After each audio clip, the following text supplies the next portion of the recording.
हनीफ अब्बासी साहब हमारे साथ है। भाई साहब, ये 2012 में आपने बुनियाद रखी, 2022 है, 10 साल है, मुकम्मल नहीं हुआ अभी तक। सबसे पहली बात तो ये है जी, चौधरी साहब के इसका इनिशिएटिव मुझे याद है उस वक्त जब उस वक्त के वज़ीर आज़म और आज के prime minister of Pakistan Shahbaz Sharif साहब और मैं दोनों गाड़ी से गुजर रहे थे, तो मैंने उन्हें इशारा किया कि यहाँ पे रावलपिंडी इंस्टीट्यूट ऑफ यूरोलॉजी बना लें।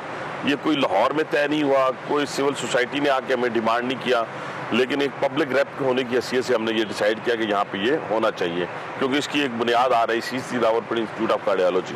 हमने दिन रात मेहनत की और तकरीबन हम कंप्लीशन के नज़दीक थे और हमने रिक्रूटमेंट का ऐड भी दे दिया था 2018 में 2018 में 17 में आप, और तकरीबन 18 आप ठीक कह रहे हैं, इसलिए कि उस वक्त के चीफ जस्टिस जो साकिब निसार साहब थे, उन्होंने सुओ मोटो ले लिया उसके ऊपर, रिक्रूटमेंट के ऊपर। ठीक है, हालांकि अभी इलेक्शन अनाउंस भी नहीं हुआ था, उसकी वजह से ये मनसूबा उससे होकर ठप हो गया। जब ठप हो गया, पीटीआई की हुकूमत आ गई, हमारी यहाँ मशीनरी हमने खरीद के रखी हुई थी, जिसमें डायलिसिस मशीनें थी, जिसमें लिथोट्रिप्टर था, जिसमें और एक्सरे मशीनें थी, बहुत सारा सामान था। सिविल वर्क तकरीबन मुकम्मल हो चुका था।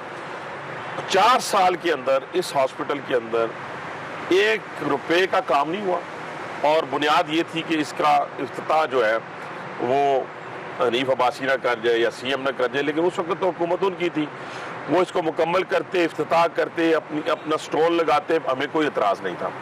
लेकिन बदकिस्मती उनकी और अब खुशकिस्मती हमारी है कि हम इस मनसूबे को मुकम्मल करने जा रहे हैं।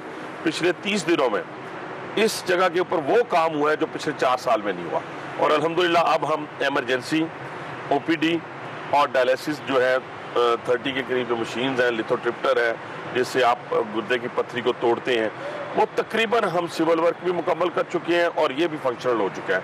किसी वक्त भी हम पहला फेज जो है उसकी ओपनिंग कर सकते हैं। अब एक सवाल ये है कि सिर्फ यूरोलॉजी का इंस्टीट्यूट क्यों? क्या यहाँ पे गुर्दों के प्रॉब्लम ज़्यादा है, मिसाने के ज़्यादा प्रॉब्लम है, या डायलिसिस ज़्यादा होता है? ये सारी चीज़ें देखेंगे, लेकिन ये इतनी खूबसूरत बिल्डिंग बनाई है। मैं पहले आपको बिल्डिंग के अंदर लेके जाता हूँ ताकि बिल्डिंग देखेंगे बिल्डिंग कैसी है।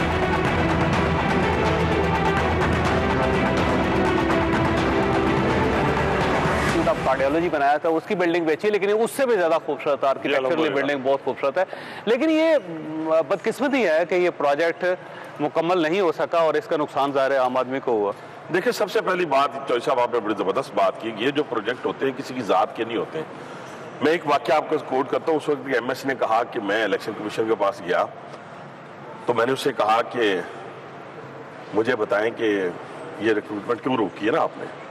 उन्होंने डायरेक्ट नाम लिया जिसकी शख्सियत का बारे मैंने बताया कि साकिब निसार साहब के कहने के ऊपर रिक्रूटमेंट रुकी है। लेकिन साकिब निसार साहब को क्या प्रॉब्लम थे? अच्छा, ये मुझे नहीं पता, ये वो बता सकते हैं, लेकिन मैंने ये कहा इलेक्शन कमीशन को मेरी तरफ से उस वक्त के एमएस ने कहा कि असल इशू क्या है, तो उसने कहा कि जी वो हनीफ अब्बासी उसकी ओपनिंग करेगा।